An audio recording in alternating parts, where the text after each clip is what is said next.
Hello, everybody. Welcome to another episode of the Thriving Adoptees podcast. Today, I'm delighted to be joined by Wes Cuell. Looking forward to our conversation today, Wes. I'm really going to dive deep with you. It was such a great conversation we had a few weeks back. Good. Okay, fine. So Wes, as you'll tell from his voice, is a Brit, a Brit adoptee. We haven't had many Brits on the show recently, so great to have a fellow Brit. Thanks. He is an adoptee. He's also the chair of PACT, which is Parents and Children Together, and had a life in service to kids and children's services in particular. RSPCA, I think, was it? NSPCC. Sorry, NSPCC, Yeah. which is for American listeners, it's the National Society for Protection of Cruelty to Children. Yeah, is Yeah, that right? Yeah, that's right. Yeah. yeah. So what comes to mind when you hear the name of the podcast, Thriving Adoptees, Wes? Well, first of all, I'm delighted that there are so many people out there like me who are adopted who consider themselves to be thriving. Because you hear a lot from people talk about adoption, and they often think it's like a problem, a challenge, and that, oh dear, you were adopted, that must have been so tough.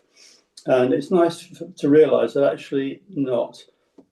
For me and for most people I've ever spoken to about being adopted, people sort of rejoice in the fact and have a sense of feeling lucky and blessed that that it happened to them. I I feel very aware of the fact of what could have been for me had I not been adopted, and that alternative future for me that you could map out in your imagination is not a good one. Whereas I had a very, very happy childhood, I was loved and cared for, and got off to a very good start in life. So yeah, I feel I thrived, and I'm pleased that other people like me thrive. Yeah, yeah.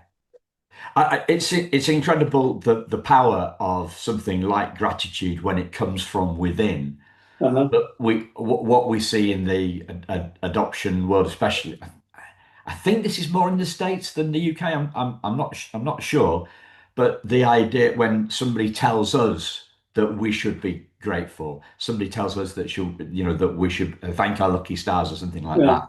And when we don't feel like that, perhaps we're going through a tricky spell of our lives, and we don't feel like that.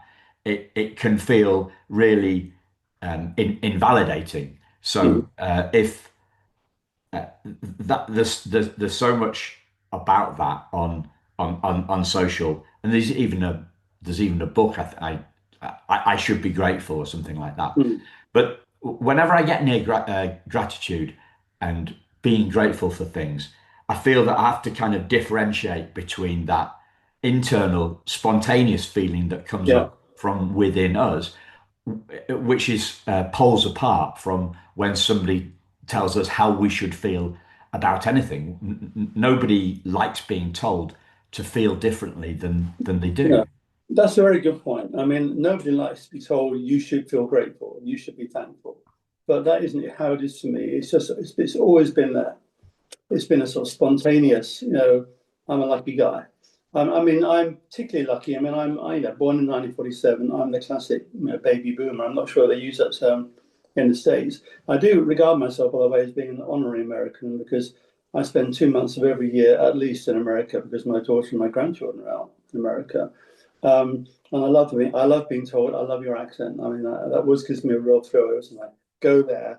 And I love replying, I haven't got an accent, you're the one with the accent, but go there. But yeah, but something that does come from within.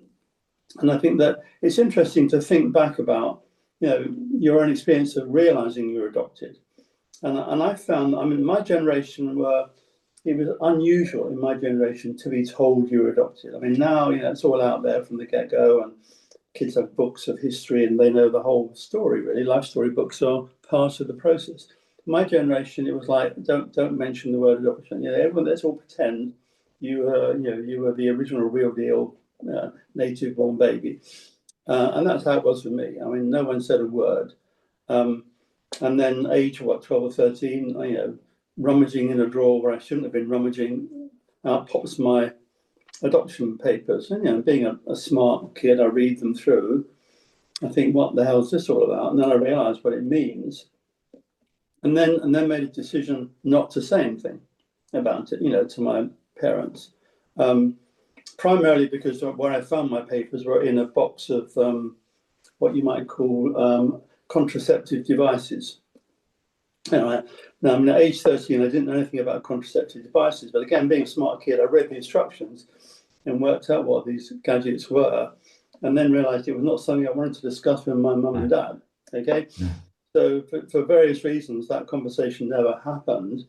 And my mother never found out that I knew I was adopted until she was 90. So that's how long I kept the secret. My dad died at 65, never knowing that I knew I was adopted. That's, as far as I know, that was always the case. So that was another perspective for me. It was like keeping that secret inside. And again, I mean, some people said that must have been terribly harmful and very damaging for you. And in a funny sort of way, I don't think it was. Because I think for me, it gave me a sort of, I felt slightly out on the outside looking in. Do you know what I mean? To the world, you all think I'm this person, and I'm the only person who knows I'm not that person. I'm me. But that slight detachment, I sort of felt personally, I developed it into a bit of a superpower because it became a bit of a protective shield for me. I've always had the capacity, no matter how much crap is going on in the world around me, to step back, and reflect. And I think that, again, that's fortunate, because there have been times, things have happened in my life that have been hard and tough, and I could have easily just sort of, oh dear, But there's always been part of me that said, actually, no, you can handle this. No, you can deal with this. You've got this ability. You've got it. And I've never, ever, for one moment, doubted my ability to get through stuff. And I think that is quite a powerful thing that helps in life. Yeah. Last time we spoke, you talked about having a sense of being different and being, what did you say? I'm not sure if you used the word imposter, but something didn't quite Yeah. fit. Yeah, and I've heard the word imposter syndrome used by adopted people. I never felt that. I never felt I was some sort of phony. I just felt that I was different and I knew why, and they didn't know.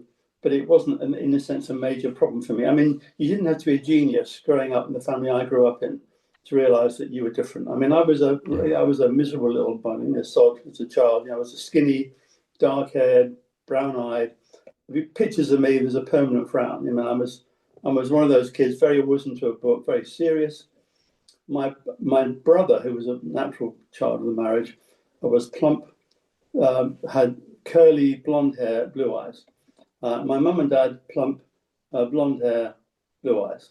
So you look at me. Then I reckon by the age of 6 or 7, I'd worked out there was something a bit strange about me in this family. But it wasn't something that was corrosive or damaging for me. I didn't feel, oh gosh, I'm a complete fake. I just felt I'm a bit different, and I know why, and that's my secret sort of thing. But it didn't do me. I don't think it did me any personally any harm. It may be different for other people, but for me, it wasn't a problem. Yeah. So it was different rather than weird. Yeah, exactly that. Yeah, yeah. Or wrong. Yeah, it wasn't any. I've never felt weird or wrong or fake or phony. Never had those feelings ever. I felt different in perhaps a good way. As I said, I felt I was lucky and chosen, and that's what made me different. Yeah. I mean, you talked about being able to step back to have some perspective. Uh-huh. I'm getting a sense that there was a perspective. You were able to step back from that feeling of being different, Yeah. and not let it bother you. I mean, was that what it was about? Yeah, I was able to sort of make sense of what had happened. So I worked out that my mum and dad had adopted me, and they had chosen not to tell me, and I thought worked out they must have had good reasons not to do that. And and I knew they loved me, and I knew they treated me the same as my brother. So I didn't think they had any reason to feel bothered about it. I just said it wasn't such a big deal. But the sense of being very sure that I was wanted, adoption means they really wanted you, was always a big positive for me.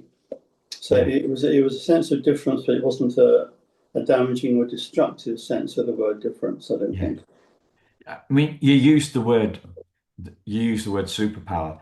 Yeah. Y- I remember having a Superman poster on my wall when I was a kid, Yeah. and there's that because he was adopted, wasn't he? Yeah. Yeah. It was. Good Superman was point. adopted, Yeah. and it, I've been listening to a podcast recently about the fact that Superman is always Superman. Mm. Clark Kent is is a persona, Yeah. a persona of Superman. So, however weak Clark Kent feels in the moment, Mm. he always, as Superman, he Yeah. has that infinite, Yeah. infinite strength. And I'm Yeah. wondering why we don't make more of this in the Mm. kind of the adoption space, because it's a story, it's a metaphor, it's a way for us to explain difference Mm. to kids, to help them see Yeah. their superpowers. Well, I think what a lot of adopted people don't really think through is the fact that natural children arrive in the world through a natural birth process. In most what you might call normal families, often their origins are quite sort of shady. I mean, not every child is wanted. Yeah, not every child is fathered by the person they think they're fathered by. Their realities. Um, Not every parent is delighted when every baby is born. All right. For a lot of cases, they would have preferred not to have another baby, or they would have preferred not to have a different baby, all this sort of stuff. When you're adopted, there is a long process whereby your adoptive parents are trying very, very hard to have a child, and then there's a long process they have to go through to be approved to have you, and there's a lot of anxiety involved in you being placed with them and you being adopted. I mean, by the time the adoption order has gone through, there's been a lot of grief and stress. Yeah, So the one thing you can never doubt is that you are really, really wanted. They want you there for a lot of positive reasons, and they've been through a lot to get you. No, and I think that puts all adopted children in a different place. I think from birth children, it is definitely an edge. yeah, No, you can never say, "Well, you never wanted me." If you're an yeah, adopted child, there are vanishingly few examples of people adopted and then regretted it. I think most people, adoptive parents, are very happy and pleased that they adopted. The adoptions don't always work out as well as they hope, but I don't think it's very rare in my experience that adoptive parents say, "I wish I'd never done that." yeah, yeah. It seems to me, as you talked about having your head in a book and things like Yeah, that, it seems to me like you've from an early age you've been a very reflective guy. yeah, I think so. I mean, yeah, I was, smart kid, read a lot, and that put me on a different trajectory to my brother. So I was like scholarship boy, 11, grammar school, good university, all that sort of stuff. My brother left school at 14, quite low paid work. Um, so we were very different in that way too. I mean, I grabbed any book that came into the house and read it, and virtually nobody else, did. I mean, I was very lucky in that my mother at some point signed up to a book club, which produced, a novel or something, a couple every month. I don't think anybody else in the house touched them, but I was reading, full length novels by the time I was 6 or 7, um, and that also helped me. But I've always been that sort of person. I read a lot. I think a lot. Um, I think that helps. It does help. I mean, going forward into life, that's always been a Yeah, strength for me. But the main thing about my life is that although my brother and I were so different, We loved each other. We got on really well. He was a very caring brother, very, very supportive. I was devastated when he died, only age 62. And he was a lovely man. Everyone loved him to bits. He was one of those people, everyone he was just a great guy, and he was. Now, he must have realised there was a difference between us. We looked different, we behaved differently. He never, ever said or made any comment that made me feel that he didn't feel the same way about me that I did about him, which is very interesting, I think. Yeah. I sort of regret, with hindsight, we never had that conversation, but we didn't. Yeah. I'm also struck by your reflection on the story compared to my own world, my own life growing up. I didn't reflect on it at all, and then this anger came out towards my birth mother at 40, and I'd never thought about her. So I'm wondering the extent to which our our feelings can lead us down a tricky path that the reflection that you clearly did, that came naturally to you, kind of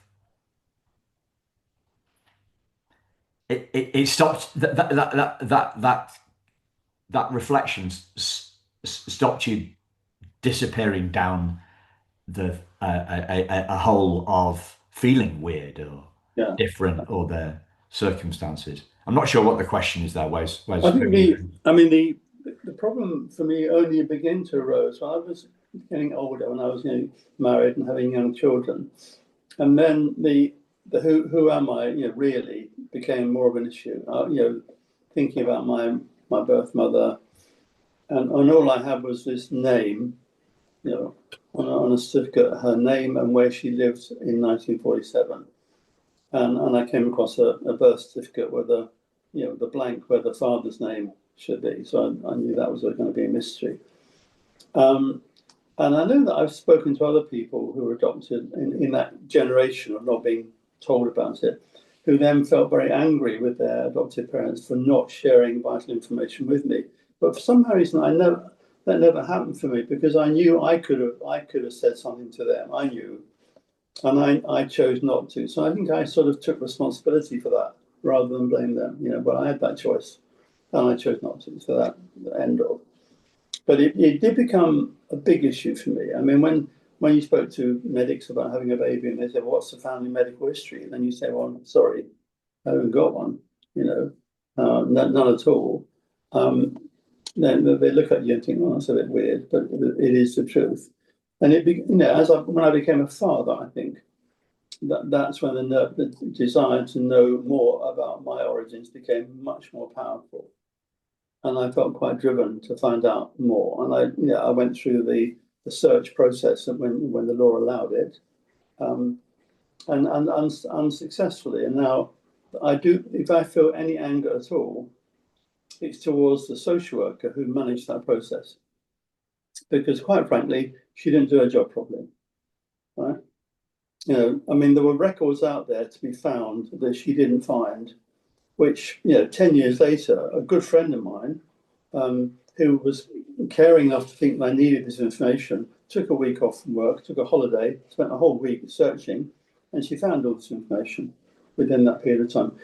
Now, if the social worker had done her job properly, I would have found out who my birth mother was when she was still alive. Okay? But by the time I found out who she was, she died. So I did have anger. There was a real anger towards that woman, which I chose not to. I could have made an issue, but I chose not to. I just thought, well, she was a busy social worker. I've done that role for other people. I know that it's often another thing to do on top of a long day's work, and she didn't do a good job. Tough. But I had a problem with that for quite a long time. Yeah. And did that eventually lift? It did eventually lift. Because of the work this friend did, I was able to find a relative. Eventually, we were able to identify my birth mother's sister, and I was eventually able to meet her. And and that's when I then got the story about my birth mother, and it was a pretty strange and sad story. In the sense that I was the only child she ever had, that I was obviously a hidden pregnancy, that my birth mother went through her whole adult life and never told anybody, even people very close to her, that I had ever existed. I thought that was something, again, I felt that it changed my perspective, because instead of feeling like sorry for me about what I didn't know and what I'd missed out on, I started to feel extremely sorry for her. I suppose my perspective moved from my position to her position. And when I started to think, well, what was, she was an unmarried domestic servant, 1947, brought up in a children's home. Her life was children's home, land army, domestic service, pregnant. I was removed from her, I think when I was 2 weeks old, when I was separated from my birth mother. And she never heard from me again, saw me again, knew nothing about me ever again, and never told anybody about me ever again, never had another child. That was, I still feel very, very, very, very sad for her. I do. Yeah. Despite us being of a different generation, I had exactly the same. Yeah. I had exactly the same shift, and that shift happened for me. I didn't make it happen. I didn't choose to put my perspective onto her and take it off myself. It happened. It happened, and naturally, it happened organically in learning about the story, and learning about the circumstances that my birth mother Pat was in. I mean, there were different circumstances to your own birth mothers, but reading the letter, my focus shifted to her rather than me in exactly the same way as you described. And one of the things that is often recommended for adoptees is to read a book, and it's something called the girls that got sent away, or the girls that went away. I'll dig it out and I'll put it in the show notes, listeners. But it's an adoptee who did some research into the circumstances of birth mothers. The Girls That Went Away. Yeah. It's The Girls That Went Away by a lady called Anne Fessler. And it really gives us that deep insight into their predicament, and what was anger morphs into empathy, into sympathy. Absolutely. I mean, I've been thinking about this a lot, because I've been working with somebody who's producing a documentary on what's now called forced adoption. Right? And when I was a social worker involved in adoption work as part of my profession, I've removed children, placed them for adoption, done the whole thing. The word we used back in the day was relinquish. Mothers relinquish their babies for adoption. Now the language is being used that people are saying is they are forced to give up their children. And when you actually look at the reality of their world, in most cases they had no option at all other than adoption. They couldn't get married, obviously. The state wasn't going to give them any money. The state wasn't going to give them accommodation. The state wasn't going to give them any support. And worse than that, the state, and public opinion regarded them as being moral failures. When you think about adoption societies, were originally called moral welfare associations. So that's what in England, I don't know what they were in the States, but that's what they're called over here. So if you're an unmarried mother, you effectively had failed, your morals had failed. And that's why you got pregnant, and that's why you were not fit to have a baby. So, they were in a very dark place. And, and adoption was a way of, the state said, okay, we'll fix the problem for you, we'll take your baby. And then, and now you can move on and, start again, try again with your life. That was basically the message. Get it right next time, please. Get married, have a baby, do it right, was the message. And my mother, did eventually marry, but she married a much, much older man, and there were no children in that relationship. She had a happy marriage, but she had no children. I mean, I've got, you know, she had a successful life until, sadly, like my brother, she was stricken and died from cancer in her 50s. Yeah. But I mean, you know, having that information, having that story made a big difference to me. It gave me a perspective really on that whole thing. Even like meeting through meeting her sister, I was able then to meet people who were my genetic cousins. And then that was the novelty, because I walked into a room and there were people who looked a bit like me. And one of the other problems that adopted people often have is that you never see anybody who looks like you. And what that resemblance thing is a very powerful force. And when you're growing up, people are always saying, "Oh, you look like your mum, you look like your dad, you got your mum's eyes, your dad's eyes, you got whatever." And I mean, all my birth family, they all resemble each other like crazy. So you could see one of them a mile off, and you look at me and you'd know instantly I wasn't part of that bunch. But when I met these cousins, then they did look a bit like me, you know. And that's also quite important in giving you a sense of identity, which you know, when you realize you are adopted, you have to deal with, there are two yous. You got your adoptive identity, which you know a lot about, and you've got your birth identity, which in my case you knew very little about. So I was still left with half a question mark, you know, birth father, and that was a complete blank. And of course, there was nobody left to ask. You know, my birth mother was dead. You know, DNA sort of came to the rescue a bit, and only in the last year, DNA has thrown up a 25% match with a bloke who would appear to be a half brother, which is pretty amazing. Yeah. I mean, that's still work in progress, you know, but I'm pretty sure that my genetic origins on that side are American. It's quite interesting, really, because all the connections all have. So I think, you know, I think I'm the progeny of a GI. That's my theory, because my half brother was born exactly the same year as me. Yeah. 1947. Wow. So I think we have a fairly socially active, you know, GI relaxation manoeuvres in the British Isles after the war. That's probably, I think, what probably happened in 1946. But yeah, okay, there are worse things to have than American dads. Indeed.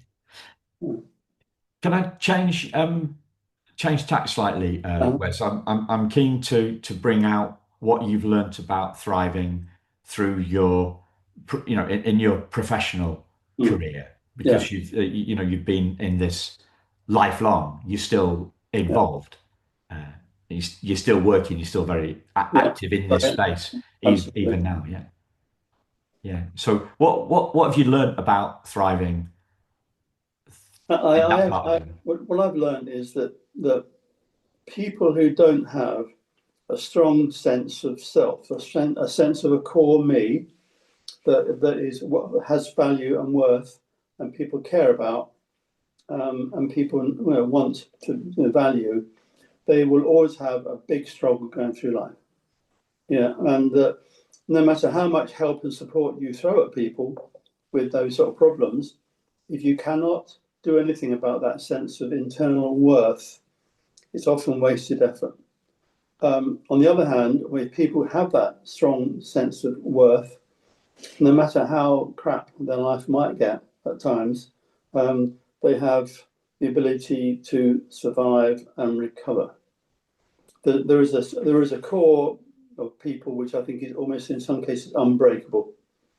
You know, you look at the crap that happens to some people. You know, the guy who loses all 4 limbs to sepsis and bounces back, and, you know, speaking in the House of Commons within, you know, months. You know, people like that, as opposed to people that one bad thing happens and they just melt down and collapse, and life isn't worth living. And that's all about the real sense of you. So yeah, and I think that, you know, so thriving for me is I have that. I have confidence in that core me, that I feel that life might throw all sorts of crap at me in the future, but I don't go through life being terrified, because my feeling is, well, whatever it is, I'll deal with it. Yeah, if it's bad things happen to my family, bad things happen to me, yeah, okay, Yeah. bring it on. I can handle that. Yeah. So yeah, when I'm working professionally, I think any work you can do to try and get to understand the person you're dealing with and help what their real sense is of themselves and their self-worth, that core personality, you need to try and get to that. Because if they haven't got, if they've got it, you know you can build on it. If they haven't got it, you know you've got a hell of a challenge on your hands. And that lack of inner strength and self-belief is not going to be mended by light touch therapies. When people have that very deep sense of I'm not worth anything, I don't matter, you really do need, I think, very high level, intensive psychotherapeutic work. It takes time. And what you need to do with those people, I think, to enable them, to help them, is to get them to realise that. You know, the only way you can help someone in that situation is them to say, yeah, I get it. Yeah, I've got an inner pain, an inner hurt that I need help with. And if you can get to people to that point, then that's as far as you can go. Thereafter is down to them. You know, you can't mend people unless they want to be mended, but you can help people to realise they've got something that needs to be fixed. Yeah. As you say that, I think of the profundity of this area of our life. And this is all about seeing our wholeness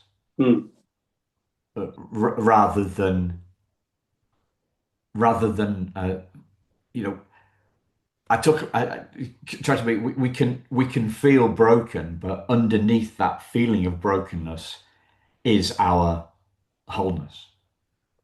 Yeah, I mean, you take my example. I was 25 years old, doing very well in my job, married, 2 young children, just bought a new house, right? And then out of the blue, I had a grand mal epileptic fit. Wow. Now, no one knew where that came from, no medical history, okay? But what happened, right? I lost my driving license, all right? We lived in a new house on the outskirts of town. My wife didn't drive, all right? I had a job that required me to drive, yeah? Now, you could say that, and I had investigations with the doctor saying, well, your age, you've got to consider the possibility this could be a brain tumor, have to check this out. No, I mean, it took me 5 years to get a driving license back, okay? I never had any more fits, but I had tough medication for quite a few years after that. Massive strain on my marriage, because whatever my wife saw when I had that fit pretty much put her off me pretty dramatically for a long period of time. You know, she would hardly go near me physically for some years. So you might say, yeah, that's a tough thing. A lot of people in that situation where I said, well, that's it, then I'm done. But my inner sense said, no, I'll get through this. I'll find a way. And immediately I found I was surrounded by loving, caring, supportive people. My work colleagues said, well, okay, you can't drive. Okay, don't worry. We'll pick you up. We'll take you to work. You've got a visit to make. Okay, we'll sort that out for you. I had 4 or 5 years of friends sorting that sort of stuff out for me. And my employer said, yeah, well, you're good at your job. So, okay, you can't drive. Okay, forget the contract. We'll work. We can work around this. You can keep working. I even got promoted in that period of time. And eventually, 5 years later, I got my driving license back. I was driving, boom, boom, boom. Everything was fine. But, it didn't break me. And I never had a sense, any time did I ever think, I'm done here. Yeah. And that's what I think is core strength. Now, I mean, I've seen people I know have to do with a lot less than that, go into meltdown. Complete massive depression, life isn't worth living, I can't cope with any of that, blah, blah, blah. And you just know that the problem wasn't that external crisis, it was that inner bit of them. This very deep part of ourselves. This is me, I'm going to survive this. I'm going to get through it. But as I said, I've busted a lot of effort working with people over the years because I didn't realise I didn't actually deal with that fundamental problem? Do they own the fact that there's something deep inside that needs mending, and enable them to say, "I've got a problem here"? Because if you don't get to that point and say, "I've got a problem, I need help," then help cannot get in. There's no way in. You have to. It's like an internal lock on a door. You have to open it inside. Nobody can open it from the outside. When I look at these, drug clinics and people trying to help people with drug addiction and all these sorts of addictions, when they don't work, I'm always pretty sure I know the reason why they didn't work is that they're treating the wrong problem. You know, so So, are you talking about resilience here, really, Wes? absolutely, absolutely resilience. Yeah, I think if you've got that inner part of you is solid, you can cope with almost. It's almost unlimited what people can handle. Unbelievable what they can handle. And equally, if you haven't got it, you can collapse under what appears externally to be quite trivial Yeah, problems. yeah. Yeah. One of the things I'm talking about quite a lot is a what a foster mum shared with me a few weeks ago. So she often fosters teens, Uh, and she's had her own trauma experience too. She nearly died at the hands of her first husband through ongoing domestic violence. And she says, uh, and this isn't on the first day that the kids have moved in, right? These foster teens have come to live with her. She says, "Look, I'm not going to deny your trauma, but you've got a choice now. You can either succumb to it or you can rise above it." And that's just stuck with me about the the strength of her character to say that, and also the clarity and the choice that mm, she's giving to those teens when most of us, if we're struggling, we don't see a choice. So the choice has to be kind of laid out before us, and that's what she's doing. mm. I think that most people would understand that, in terms of our sense of self, there is this inner voice that we have this, dialogue with ourselves at bad times. And that little voice that says, you can get through this. Um, so you either have that, or some people just don't appear to have that inner voice, or if it is, it's very muted. I mean, the charity I'm working with, we're not just an adoption agency. We also do a lot of work on domestic violence. So my particular personal interest is in children who grow up in domestic violence settings, and we are developing work to enable us to engage with those children. Because I'm fairly convinced in my own mind, if you look at why some people grow up with a very poor sense of self identity, it's when they grow up in households where they don't feel safe or secure, where life is, where they witness violence and anger and uncertainty and all these sort of things. And I think they're the circumstances that lead people to have a very poor inner strength. And I mean, the statistics about the number of boys who grow up in domestic violence situations who themselves become offenders later on is scary, terrifying number. So we've got to reach out to those children, and I think it is about enabling them to realise that they can develop this inner power, this inner support, and try and understand what's going on in their lives and why they feel angry, for example, particularly why they feel angry and why they want to lash out at other people when they feel angry. Um, but I think, understanding, some people are, I suppose, again, my superpower, I've always had quite a strong sense of what can I do now? How can I fix this? And obviously, from your conversation, it wasn't as easy for you to do that. Sorry? What? It feels to me as though you weren't that clear yourself about how you could make choices to move on and solve problems as I was. Um, I I don't think I had that sense of difference. Right. I didn't feel that sense of difference. Uh-huh. Um, I I didn't you look different. I didn't look that different All right. Okay. to my parents. I was told, so I felt, no child adopted or kept, raised by their biological parent has a it's not all plain sailing for for any kid. I had some bullying at school, but that wasn't anything to be doing to do with being adopted. I felt that my parents were my real parents. I just had this anger popped up for 10 seconds when I was 40, Mm, and when this idea came to my head that my birth mother didn't love me. yeah. I I didn't have I didn't have that thought Mm, until that moment. mm. I was kind of securely attached to to my parents. My dad was, it was uh, tricky, a great guy, and tricky in some instances, and it wasn't just me. I didn't take that stuff personally. Um, I'm, I guess if there is a primal wound, mine felt like a paper cut, uh, yeah. which would be similar-ish to you. There was a difference. Um, I think that but you were we okay. You were okay with the difference. I didn't even see a difference. no. Well, I suppose I had to deal with the difference from a very early age, and as I said to you, I'd worked out that looking different.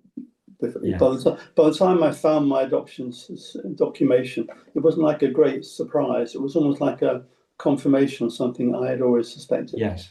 Yeah. You'd had that intuition. Yeah, But exactly. one thing that I would say that's different to us, that that inner sense of resilience Mm, that you've had forever. mm, I don't think I had that. right. I don't think I had that. Yeah. So we do have quite Yeah, different there was experiences. different to that.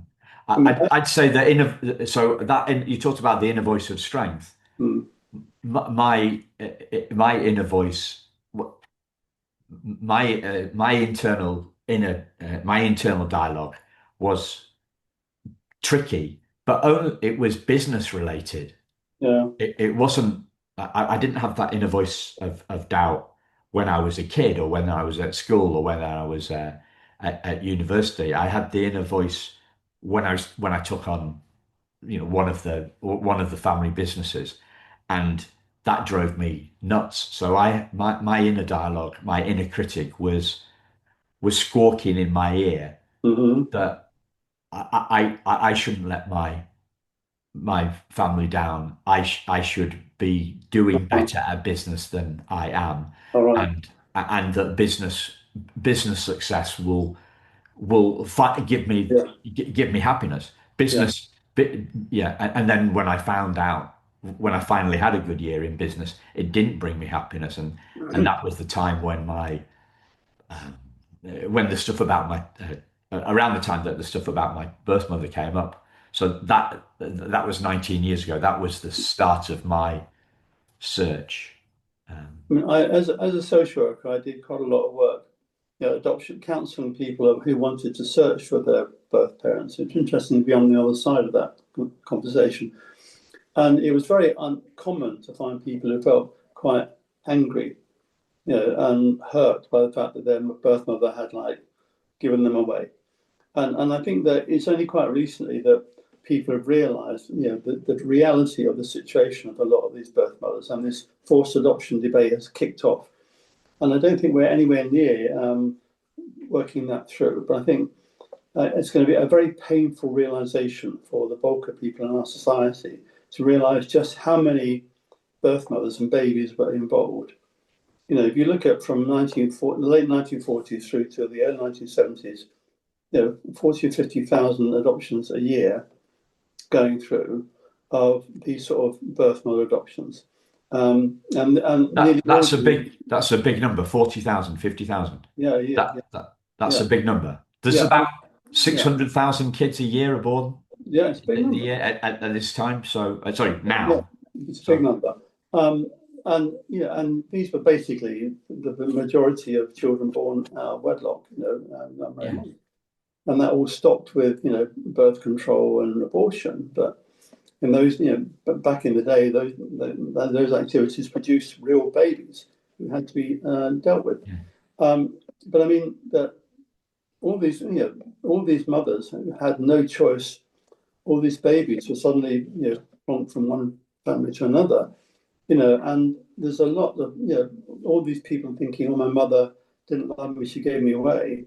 But going to have to deal with the fact that she probably did, almost certainly did love you, and she almost certainly didn't give you away. All right, she loved you, and she couldn't cope with you, and the child was taken from her, and that's going to leave a lot of adoptive people feeling, gosh, my birth mother's life wasn't the way I imagined it yeah, to be. It was very, very tough.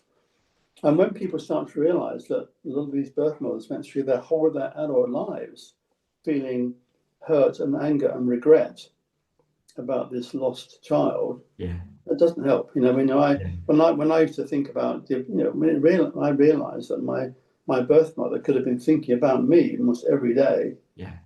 That was a very Probably was. Yeah, yeah, that was very painful for yeah, me. Yeah. yeah, yeah. Since we spoke last, I've connected with a cousin on my birth mother's side. I'd spoken to cousins on my birth father's side a couple of years ago, but this was the first one. And one of the things that I got, so we had like a 2 hour Zoom call. He lives in Canada, um, so we had a 2 hour Zoom call, and he shared his auntie's my birth mother's happiness with me. Hmm. Wow. and and I was like, that was that was Mm. the constant that was the constant theme that he kept on coming back. He didn't have a lot of information because he's in Canada. She stayed in the she stayed in the UK. Her brother took took his family and his kids, him and his wife's kids, to Canada. My birth mother stayed in the UK, so there wasn't a lot of contact between my cousin and Pat, my birth mother. But what he shared, and he couldn't remember a lot, but he said that she was a very smiley person, and I'm like, wow, it didn't mar her life. And I didn't know that I needed to know that. Mm. Yeah, I mean that's a nice bit of information to have, I think. Yeah, Yeah, I mean I don't have that information. no, I can't imagine my birth mother was anything other than horrified when she was pregnant. I mean, in her situation, the fact that she didn't tell anyone yeah, reinforces that belief. yeah, Whether yeah. she She was ever, you were a secret. Her pregnancy was secret, yeah, and you're being adopted. That yeah, was yeah, secret. My birth mother had her it, reading the letter from her that was in the adoption file. She'd gone through hell, mm, but what my cousin shared with me a few weeks ago helped me see that she'd come through it. She'd been through the darkness and come right, out of the other side. Maybe there was some lingering stuff on the inside that my cousin didn't see, but uh-huh, largely speaking, yeah, she was okay, right, and that that was huge. But yeah, that when you're talking about when I think about thriving and I think about the conversations that I have had with all the adoptees that I've interviewed, everybody's had uh, some tough stuff and degrees of tough stuff mm, and come through it out of the other side. Mm. What really strikes me about you is that you've always had that sense of inner resilience, Yeah, and that's what propelled you. yeah, That's what's propelled you yeah. forward, and that what you're trying to do in your professional life is release that resilience in others, point other people to that, to their resilience. But you can only point, they need to see it for themselves. Exactly that. I mean, I think that, I've recognised over the years that a lot of effort has been put into helping people who don't appear, from the outside to want to be helped. They don't appear to be able to change. And I think my recognition is that what's been the problem there is that their inner self doesn't support that change. They either don't think they can, or they don't think they're worthy of it. And I think that's a terrifyingly large number of people have such a poor inner self that they almost think they deserve bad things to happen. No, it's my fault. No, I'm not a good person. I'm a bad person. And I think one of the reasons that so many adoptive people thrive is the adoption process, by definition, is more likely than the natural family process to give you that inner strength, because you know from very early on that you really are wanted. There are parents who are very, very focused, either double or one or single parent adoption, very focused on having you in their lives. They really want you. They're doing their level best to make a good job of being parents. They don't always get it right, but all the ingredients are there to give you the best chance of having a strong inner core. And I think that's fundamental, really. I mean, so yes, you say a lot of my work now is to identify those people who haven't got that inner strength. And I think, as I said, my recognition is that you cannot force change on people. They have to own that need, and then they have to open that inner door and say, "Okay, look, come in and help me." Yeah. And that's the point. Once you've gotten them to that point, what happens then is down to them, really. Once people say, "I need help," your job is, in many cases, is done. Then they need to be engaged with the right help, which may not be you. Maybe a therapist, or maybe something totally different. Your job is done. Yeah. Yeah. That feels like a good place to bring it inwards. Yeah. Okay. Lovely to talk to you again. Yeah. Fascinating. Thank I you, think listeners. Thank what you. you're doing is great, and best wishes to all your listeners. I mean, those people out there like me, we're getting on with life. We're lucky we were adopted. We've got great experiences, Yeah. and long may it continue. Brilliant. Thanks. Thanks, listeners. We'll speak to you very soon. Take care. Bye bye.